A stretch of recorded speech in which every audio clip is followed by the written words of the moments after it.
Bismillahirrahmanirrahim. Assalamualaikum warahmatullahi wabarakatuh.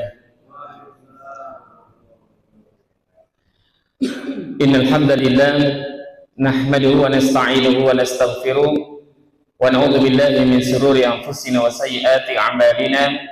May yahdihillahu fala mudilla lahu wa may yudlil fala hadiya lahu.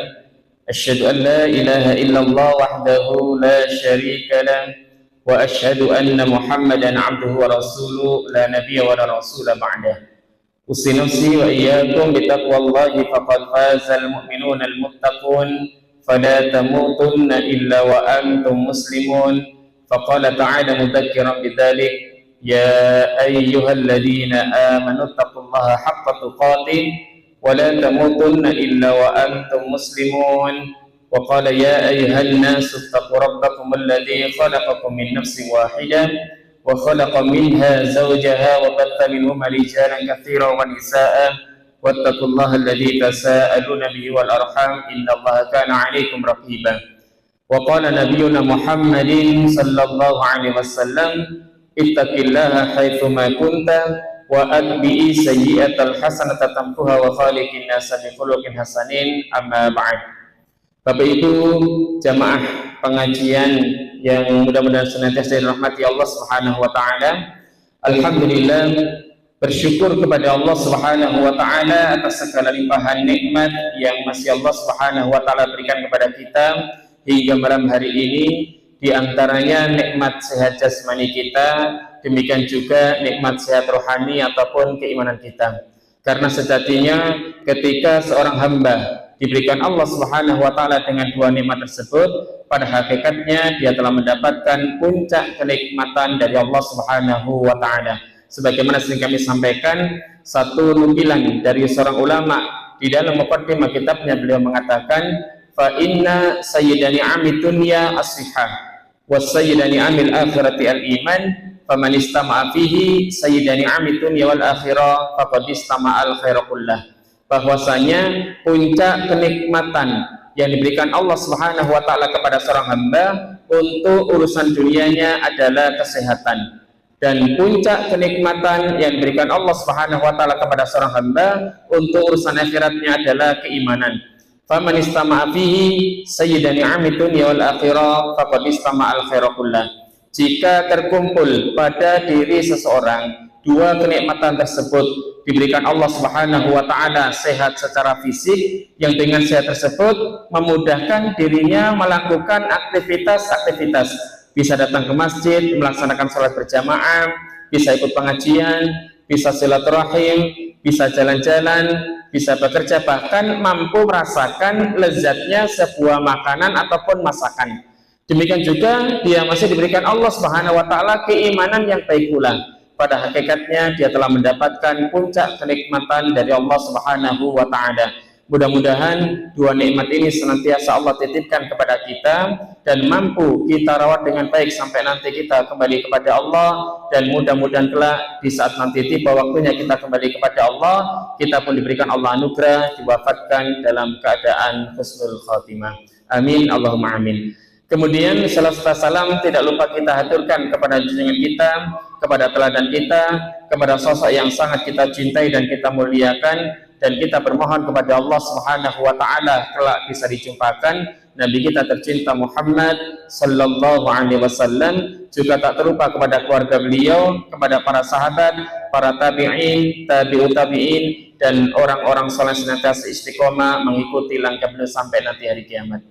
Bapak Ibu jamaah dimuliakan Allah Subhanahu wa taala, sebelum kami sampaikan materi inti di kesempatan kali ini, barangkali sedikit kami memotivasi khususnya kepada diri saya dan panjenengan.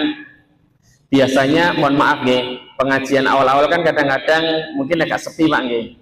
Enggak usah pesimis. Karena apa? Nabi kita Muhammad SAW itu mengajarkan, Masya Allah, betapa mulianya ketika seseorang ini berusaha pengen mencari ilmu, supaya nanti apa? Dengan tambahnya ilmu tersebut memudahkan dirinya lebih mengenal Allah, lebih mengenal Rasulnya, lebih mengenal halal dan haram, dan Masya Allah mudah-mudahan intinya semakin mendekatkan kita kepada Allah Subhanahu wa taala. Saya sampaikan setidaknya ada dua keistimewaan. Yang pertama, dahulu kala barangkali sabda dari Nabi kita Muhammad SAW yang cukup terkenal, biasanya seringkali dikutip kemudian diriwayatkan oleh Imam Muslim, tetapi kita ambil yang versi daripada Imam Ibnu Majah. Masya Allah, hadis ini itu sebenarnya ada asbabul wurudnya. Dahulu kala itu ada seorang sahabat yang bernama sahabat Abu Darda. Sahabat Abu Darda ini, Masya Allah, sepeninggal Rasulullah SAW, beliau ini tidak lagi tinggal di Madinah, tetapi tinggalnya itu di wilayah Syam ataupun Syria, Pak. Jadi sahabat itu tidak semuanya tinggal di Madinah, tetapi sudah ada yang merantau ke Mesir, Syria, dan sebagainya, karena Islam sudah menyebar ke beberapa wilayah. Akhirnya kemudian di salah seorang sahabat ketika ngobrol yang masih tinggal di Madinah sepeninggal Rasulullah, mereka ada yang bertanya, ada satu hadis di mana hadis tersebut hanya dimiliki oleh sahabat Abu Hurairah, sementara sahabat Abu Darda, itu sudah tidak tinggal di Madinah.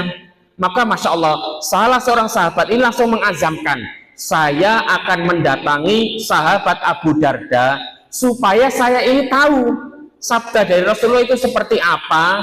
Karena apa? Saya takut hadis tersebut belum menyebar kepada yang teman-teman yang lain, kemudian nanti takutnya sahabat Abu Darda keburu meninggal sementara ilmunya belum menyebar kepada yang lain. Ini karena saking cintanya kepada Rasulullah, satu hadis saja itu dikejar.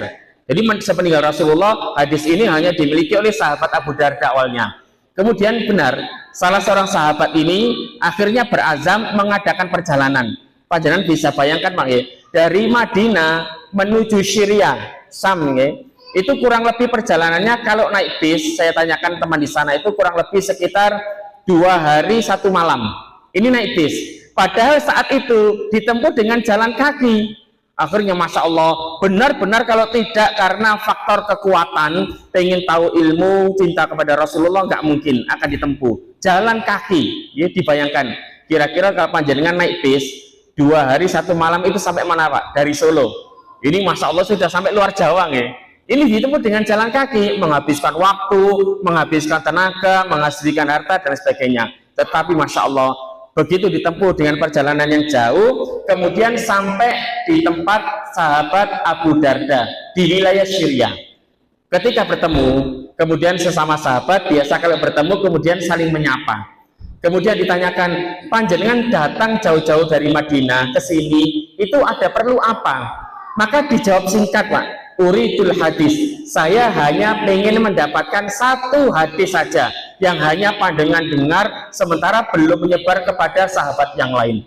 Akhirnya ditegaskan lagi, hal indaka hajatan ukhra, apakah panjenengan nggak punya maksud yang lain? Kalau kita mungkin barangkali ada sisi bisnis, Pak, dari Madinah mungkin nanti bawa apa supaya nanti bisa dijual di Syria ataupun Sam, kemudian nanti kembali ke Madinah mau bawa apa supaya nanti barangkali mungkin dicocokkan ongkos bolak-baliknya, gitu. Tetapi ini dijawab mantap, la faqadil hadis, tidak, saya hanya ingin mengetahui satu hadis yang hanya panjenengan tahu dari Rasulullah sementara belum menyebar kepada sahabat yang lain. Akhirnya Masya Allah dibalas tuntas. Bunyi hadis tersebut sangat populer, sebagaimana seringkali di flyer-flyer sering ditulis, Pak, tentang bagaimana semangat kita untuk mencari ilmu. Bunyinya adalah man salaka tariqan yaltamisu fihi ilman sahalallahu lahu tariqan ilal jannah. Siapapun orangnya, man di sini itu berarti menunjuk kepada individu. Ismun mausulun yadullu ala fardiyatil ama, huruf sambung yang menunjuk kepada subjek, intinya personel. Gak peduli orang ini laki-laki perempuan, orangnya ini tua muda, orang punya duit ataupun tidak, gak peduli. Sekali dia menempuh jalan sebagaimana yang diarahkan, insya Allah dia akan mendapatkan keutamaan yang disebutkan oleh Rasulullah di dalam hadis tersebut. Man salaka tariqan, siapapun orangnya yang menempuh sebuah perjalanan, yaltamisu fihi ilman, untuk bisa mendapatkan satu disiplin ilmu. Ingat di sini kalimatnya ilman berarti sifatnya umum, nakira.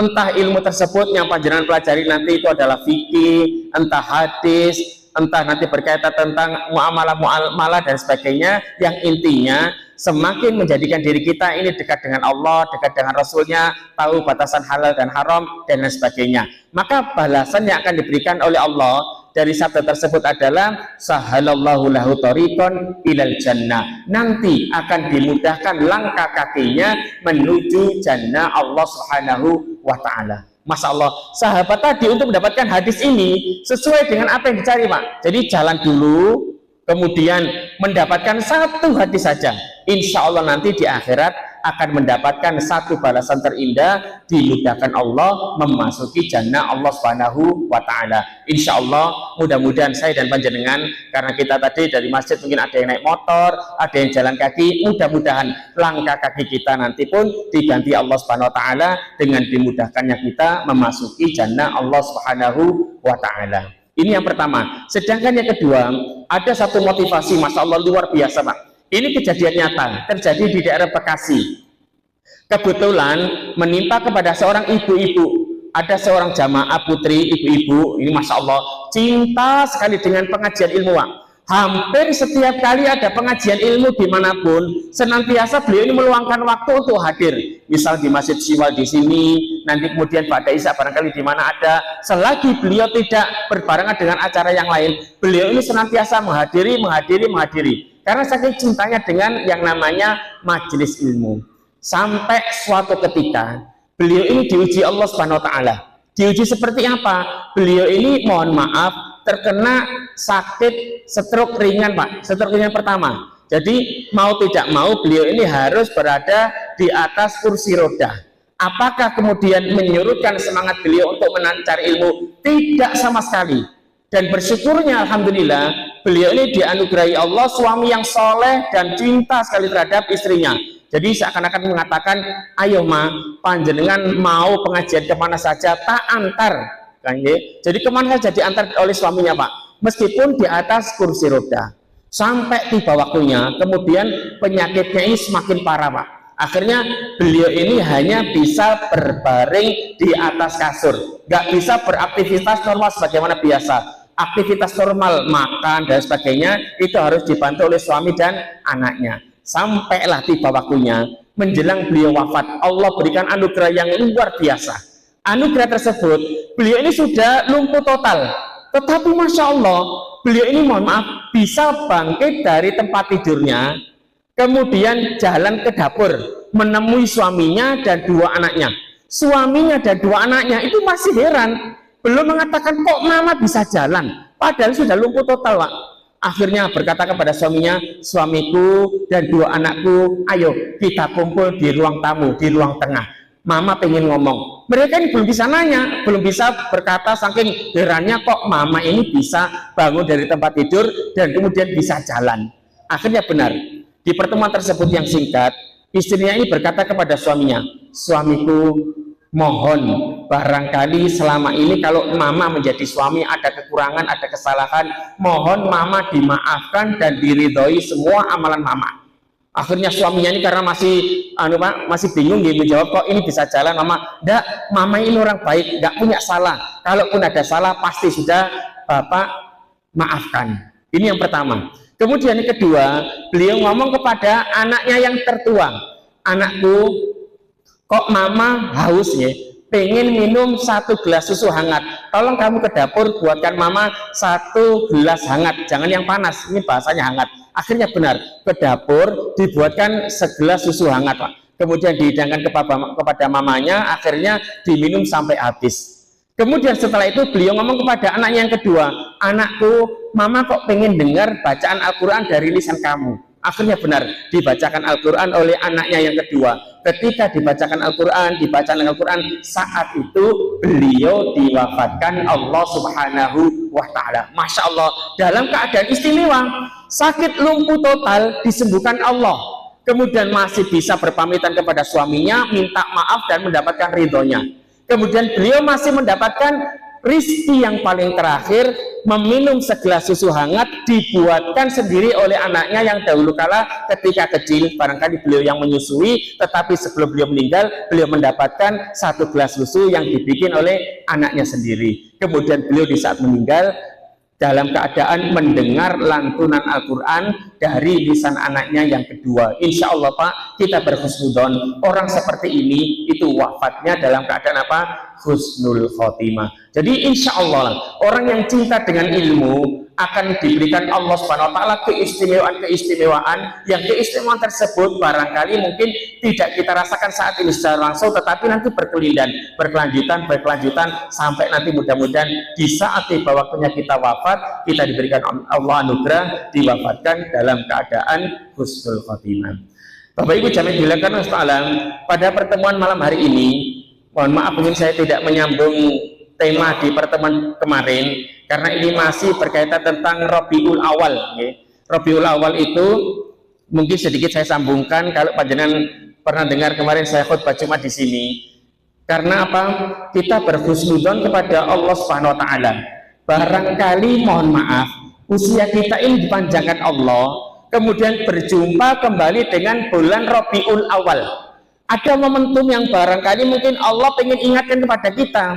Ketika kita dijumpakan dengan bulan Rabiul Awal, ayo digali kembali. Bulan Rabiul Awal itu ada peristiwa-peristiwa yang sangat istimewa. Di antaranya adalah satu momentum peristiwa lahirnya Nabi kita tercinta Muhammad Sallallahu Alaihi Wasallam.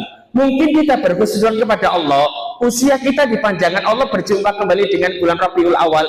Kita diminta oleh Allah untuk menggali kembali sosok Nabi kita tercinta Muhammad Sallallahu Alaihi Wasallam, di mana kalau ilmu kita ini semakin bertambah, pengetahuan kita ini semakin luas tentang sosok Nabi kita Muhammad Sallallahu Alaihi Wasallam, akan menjadikan diri kita semakin cinta kepada Nabi kita tercinta Muhammad Sallallahu Alaihi Wasallam. Karena memang harus itu Pak, kita harus meletakkan cinta kita kepada Nabi kita Muhammad Sallallahu Alaihi Wasallam jauh melebihi cinta kita kepada diri kita, kepada anak kita, kepada orang tua kita, kepada pasangan kita, dan kepada semua manusia.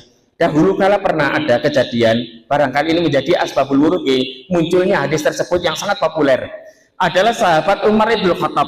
Beliau ini pernah mengutarakan kepada Rasulullah, ya Rasulullah, ana uhibbuka. Duhai Rasul, saya ini cinta kepada panjenengan, tetapi setelah cinta saya kepada diri saya, Masya Allah Pak, belum menoleh, beliau ini lantas ditegur oleh Rasulullah, wahai sahabat Umar bin Khattab, ketahuilah, la yu'minu ahadukum hatta akuna ahabba ilaihi min nafsihi wa walidihi wa waladihi wan nasi ajma'in. Wahai Umar bin Khattab, ketahuilah, tidak akan sempurna keimanan seseorang sehingga dia menjadikan diriku lebih dicintai daripada kecintaannya kepada dirinya, kepada orang tuanya, kepada anak-anaknya, dan kepada semua manusia. Akhirnya, apakah sahabat Umar bin Khattab kemudian mikir? Tidak sama sekali. Beliau kemudian lantas dengan tegas mengatakan, ya Rasulullah, ana uhibbuka. Duhai Rasul, saya cinta kepada panjenengan, melebihi cinta saya kepada siapapun. Tentunya setelah kecintaan kepada pencipta kita, Allah Azza wa Jalla. Mengapa kita harus meletakkan cinta kita kepada Nabi kita Muhammad Sallallahu Alaihi Wasallam? Karena kalau kita benar-benar mampu mencurahkan cinta kita kepada Nabi kita Muhammad Sallallahu Alaihi Wasallam, insya Allah peluangnya besar Pak. Peluang besar tersebut adalah di saat nanti di akhirat, mudah-mudahan kita bisa mendapatkan syafaat dari Nabi kita Muhammad Sallallahu Alaihi Wasallam. Kemudian ada peluang besar bisa dijumpakan dengan Nabi kita Muhammad Sallallahu Alaihi Wasallam. Demikian juga mohon maaf, barangkali mudah-mudahan bisa bertetangga dengan Nabi kita Muhammad Sallallahu Alaihi Wasallam. Dimana kalau nanti kita bertetangga dengan Nabi kita Muhammad Sallallahu Alaihi Wasallam, maka secara otomatis kita akan diletakkan oleh Allah Subhanahu Wa Taala di tempat di surga yang paling tertinggi, yakni surga Firdaus. Oleh karenanya, di kesempatan yang sedikit ini, mari kita gali kembali tentang keistimewaan daripada Nabi kita tercinta Muhammad Sallallahu Alaihi Wasallam. Bapak Ibu jamaah dimuliakan Allah, ada banyak sekali kitab ya, ataupun buku-buku yang membahas tentang Nabi kita Muhammad Sallallahu Alaihi Wasallam. Saya punya kumpulan beberapa kitab ataupun makalah ya, makalah dalam bentuk file. Panjenengan kalau senang buka file-file Arab Pak, silakan, ada beberapa website di sana itu menyediakan kitab-kitab gratis berkaitan tentang tafsir, akidah, fikih dan sebagainya, termasuk tentang Nabi kita Muhammad sallallahu alaihi wasallam. Di antaranya ada website Saidul Fawaid, Al-Mishka, Waqfiyah dan sebagainya. Ini bahasa Arab Pak. Yang panjenengan nanti bisa buka menjadi andalan itu Saidul Fawaid. Ejaannya dalam bahasa Indonesia itu SAAID kemudian titik net. Panjenengan nanti googling, buka di sana website itu isinya bahasa Arab semua. Masya Allah, ada salah satu disiplin ilmu di sana berkaitan tentang A'rif Nabiyaka sallallahu alaihi wasallam. Ilmu yang berkaitan tentang Nabi kita Muhammad sallallahu alaihi wasallam. Jumlahnya itu sampai ratusan Pak. Saya update tadi itu sudah ada di atas 600 buku tentang Nabi kita Muhammad sallallahu alaihi wasallam. Karena apa? Memang Nabi kita ini spesial. Semua sisi kalau dipelajari itu Masya Allah akan menghadirkan satu keistimewaan. Misalnya tidak hanya sejarah Nabi Muhammad, panjenengan membahas satu sisi saja. Bagaimana makannya Rasulullah, bagaimana kemudian sifat-sifat keseharian Rasulullah, itu sudah menjadi buku Pak. Tetapi panjenengan kalau terbatas waktunya untuk membaca, saya wasiatkan setidaknya selama seumur hidup panjenengan bisa rampungkan 2 kitab, yang 2 kitab tersebut dijadikan oleh para ulama sebagai kitab rujukan untuk memahamkan diri kita tentang Nabi kita tercinta Muhammad sallallahu alaihi wasallam. Yang pertama, kitab yang berjudul Ar-Rahiqul Mahtum yang ditulis oleh seorang ulama bernama Sofiur Rahman Al-Mubarakfuri. Panjenengan kalau membaca ini dari awal dan akhir akan mengetahui episode kehidupan Rasulullah dari beliau sebelum lahir, kecil sebelum diangkat Nabi, sampai nanti perjalanan-perjalanan sampai beliau diwafatkan Allah Subhanahu wa taala, peperangan dan lain sebagainya. Jadi biografi beliau jadi sejak lahir sampai beliau diwafatkan Allah, panjenengan bisa temukan di sana. Kemudian kalau bisa panjenengan tambah dengan 1 kitab lagi. Kitab tersebut ditulis oleh Imam At-Tirmidzi yang berjudul Syama'ilun Nabi ataupun Syama'il Muhammadiyah. Panjenengan kalau baca kitab ini meskipun isinya hadis akan semakin paham sekali tentang kepribadian tentang sosok Nabi kita Muhammad sallallahu alaihi wasallam. Di antaranya kita akan diarahkan mengenal tentang fisik daripada Nabi kita Muhammad sallallahu alaihi wasallam. Nabi kita itu ciri fisiknya seperti apa Pak? Beliau ini kondisi tubuhnya seperti apa, tegapnya, rambutnya, warna rambutnya dan lain sebagainya. Kita akan diajarkan tahu tentang Nabi kita, kemudian cara makannya Rasulullah dan lain sebagainya. Mengapa di sana diulas tentang kepribadian Rasulullah secara individu dan kemudian amalan harian-harian? Karena diantaranya barangkali panjenengan diberikan Allah kesempatan mungkin bisa berjumpa dengan Nabi di alam mimpi Pak, supaya tidak keliru, karena tahu ciri Nabi itu cirinya seperti ini, fisiknya, rambutnya seperti ini, cara nolehnya dan lain sebagainya. Itu panjenengan akan tahu dengan keilmuan yang diutarakan oleh Imam At-Tirmidzi dalam kitab tersebut, supaya nanti tidak dimanipulasi oleh setan Pak. Karena biasanya ada setan yang mengaku kamu berjumpa dengan Rasulullah padahal ciri-cirinya itu berbeda dengan yang disampaikan oleh Imam At-Tirmidzi dalam kitab tersebut. Jadi panjenengan sebisa mungkin paling tidak luangkan waktu, milikilah dua kitab tersebut. Mudah-mudahan dengan membacanya semakin memahamkan kita tentang Nabi kita tercinta Muhammad sallallahu alaihi wasallam.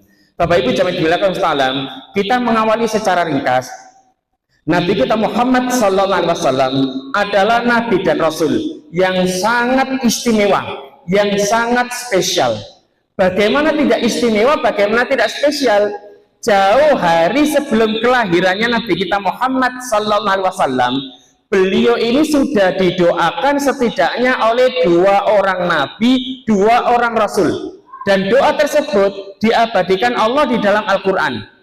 Barangkali doa ini berkaitan dengan sabda Nabi kita Muhammad sallallahu alaihi wasallam. Beliau pernah bersabda dalam sebuah hadis dengan mengatakan, ana da'watu Ibrahim wa busyra Isa. Saya adalah kumpulan doa ataupun doa daripada ayahanda saya Nabi Ibrahim alaihissalam dan kabar gembira dari Nabi Isa alaihissalam. Oleh karenanya kita temukan di dalam Al-Quran jauh hari sebelum kelahiran Nabi kita Muhammad SAW itu sudah didoakan oleh 2 orang Nabi, 2 orang Rasul.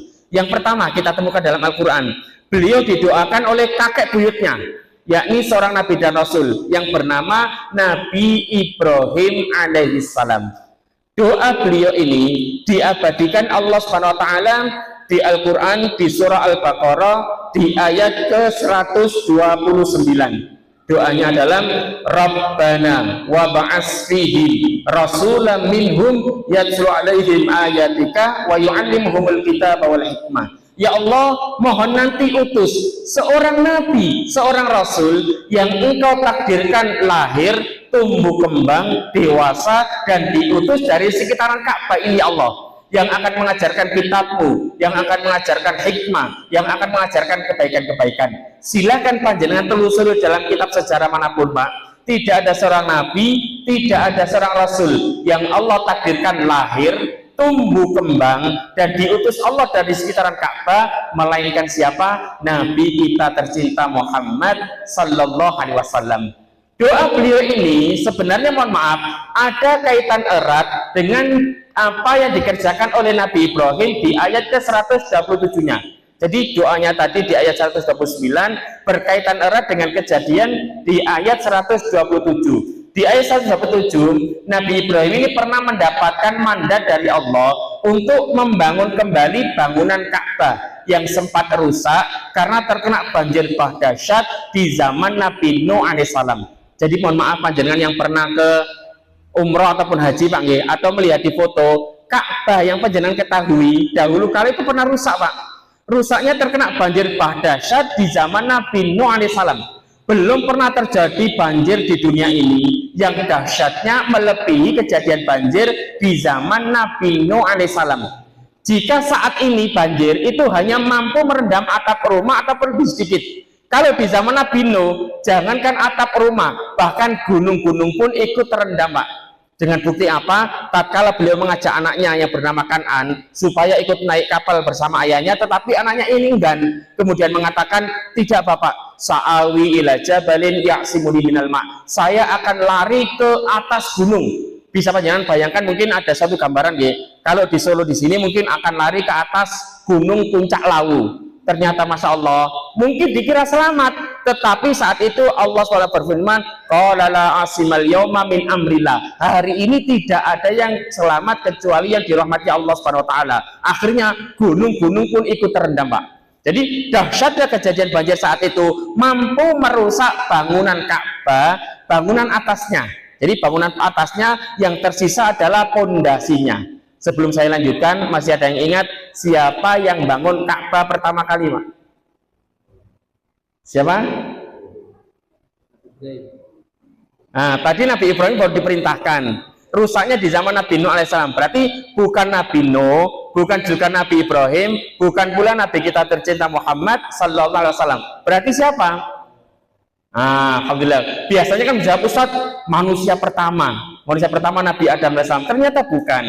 Ini karena saking pentingnya bangunan Ka'bah yang langsung nanti menjadi cikal bakal pentingnya masjid berada di muka bumi, yang bangun adalah pencipta manusia, Allah Azza wa Jalla. Di dalam Al-Quran dijelaskan, inna awwala baitin wudi'a linnas lalladzi bi Bakkata mubaraka wa hudan lil alamin. Cuma mohon maaf, Ka'bah ini tidak difungsikan secara maksimal di zaman Nabi Adam, bahkan sempat rusak di zaman Nabi Nuh. Kemudian barulah di generasi Nabi Ibrahim beliau diminta Allah untuk dibangun kembali supaya menjadi bangunan utuh. Yang rusak bangunan atas, yang tersisa itu pondasinya.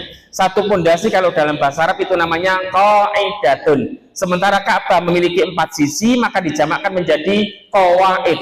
Sebatas meninggikan, tidak bangun dari awal. Dalam bahasa Arab itu menggunakan kalimat rafa'a yarfa'u. Oleh karenanya bunyi ayat di surah Al-Baqarah ayat 127, Allah SWT berfirman, wa id yarfa'u Ibrahimul qawaida minal baiti wa Ismail. Dan ingatlah tatkala Allah SWT memberikan mandat kepada Nabi Ibrahim dan anaknya masih kecil Nabi Ismail supaya membangun kembali bangunan Ka'bah agar menjadi bangunan utuh. Jadi sebenarnya ada kaitannya ini.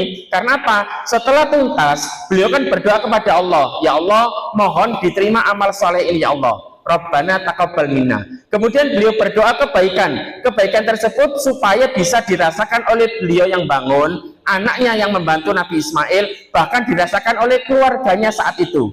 Kemudian Nabi Ibrahim tidak egois, beliau menyelipkan dalam doanya, mudah-mudahan kebaikan ini juga nanti bisa dirasakan oleh anak cucunya. Dengan bukti apa? Beliau menyelipkan dalam doanya kalimat wa min dzurriyyatina. ya Allah juga berikanlah kebaikan kepada anak keturunanku. Jika ada kalimat dzurriyyah yang diterjemahkan anak keturunan adalah anak keturunan dari generasi kita nanti Pak, yang kita tidak tahu benar hentinya di generasi siapa kecuali hanya Allah Subhanahu wa taala yang tahu nanti.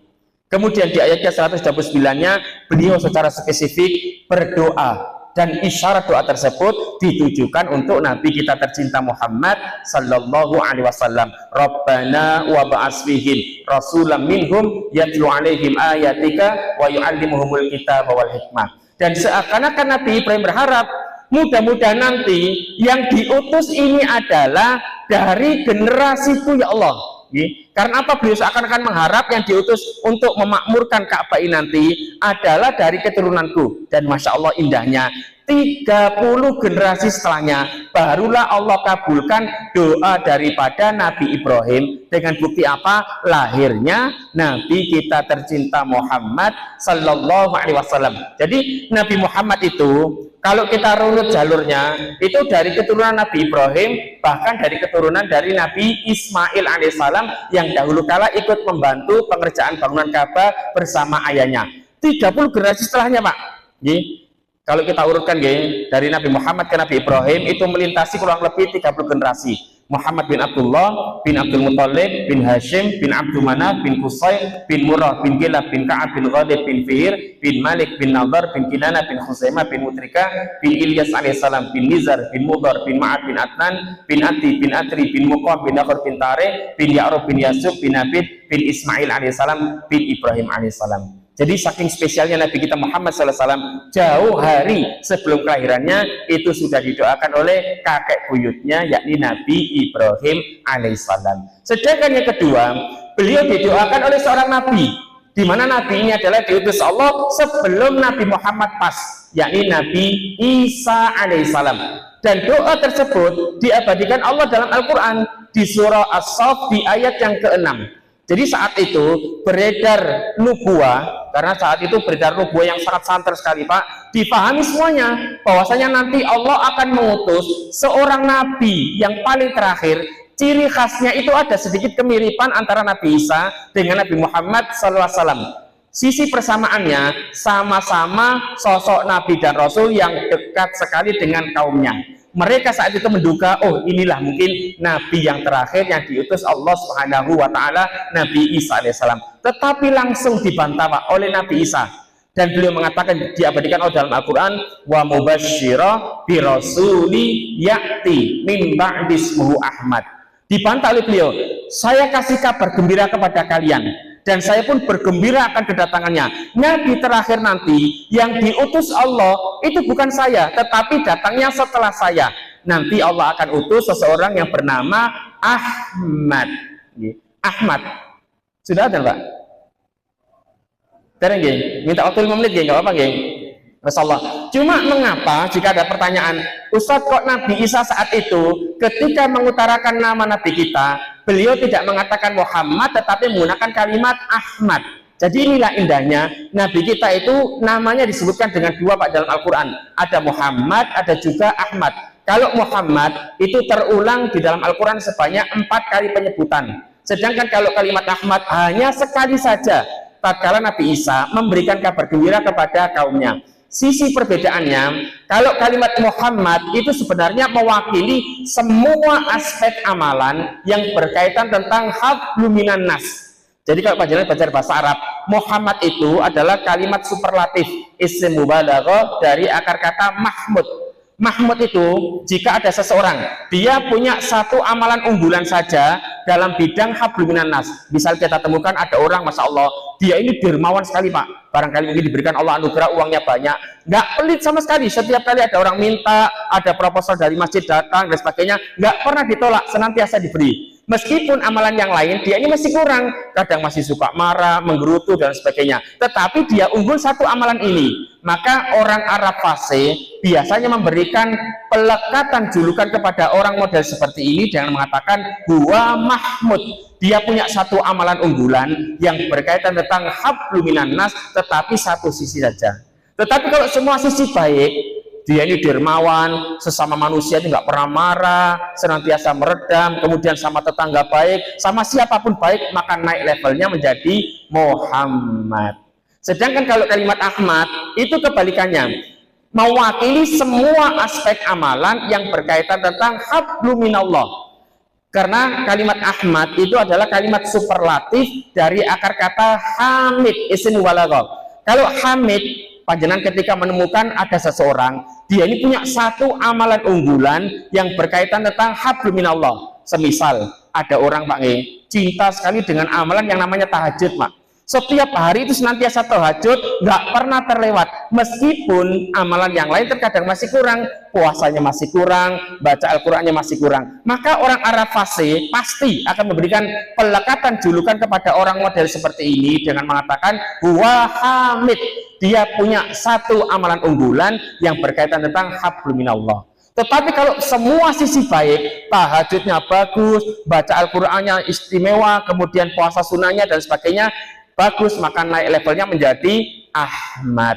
Itulah mengapa saat itu Nabi Isa ketika mengatakan kalimat Ahmad seakan-akan mengakui Nabi terakhir itu bukan saya, tetapi nanti datangnya setelah saya yang dalam hal mendekat kepada Allah itu sangat sulit sekali ditandingi bahkan oleh para nabi, para rasul terdahulu. Contoh Pak, sebelum saya tutup panjenengan silakan simak sholat tahajudnya Nabi diabadikan di dalam Sahih Al-Bukhari. Pernah ada 3 orang sahabat itu penasaran Pak, pengen mengetahui sholat tahajudnya Nabi itu seperti apa. Ja'at ashabun Nabi Muhammadin SAW. Kebetulan saat itu Nabi tidak ada di rumah.